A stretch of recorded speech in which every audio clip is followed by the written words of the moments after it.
भाषण की शुरुआत इन पंक्तियों से करना चाहूंगी। जिसे सींचा है लहू से वो यूं खो नहीं सकती, सियासत चाहकर भी विश्व के बीच बो नहीं सकती। वतन के नाम पर जीना, वतन के नाम पर मरना, शहादत से बड़ी कोई इबादत हो नहीं सकती। आदरणीय मुख्य अतिथि मोहम्मद सलीम सर, मेरे अध्यापकगण और यहाँ उपस्थित सभी परिजनों का मैं हार्दिक स्वागत करती हूँ।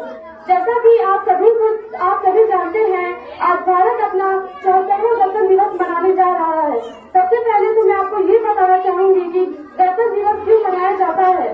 दरअसल इस दिन हमारे देश को अपना संविधान मिला।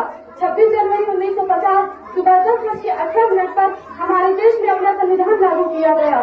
संविधान लागू होने के 6 मिनट बाद राजेंद्र प्रसाद ने भारत के पहले राष्ट्रपति के रूप में शपथ ली थी। ये संविधान ही है जो भारत के सभी जाति और वर्ग के लोगों को एक साथ जोड़े रखता है।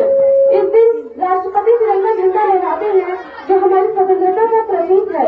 26 जनवरी को पूरे देश में काफी जोश और सम्मान के साथ मनाया जाता है।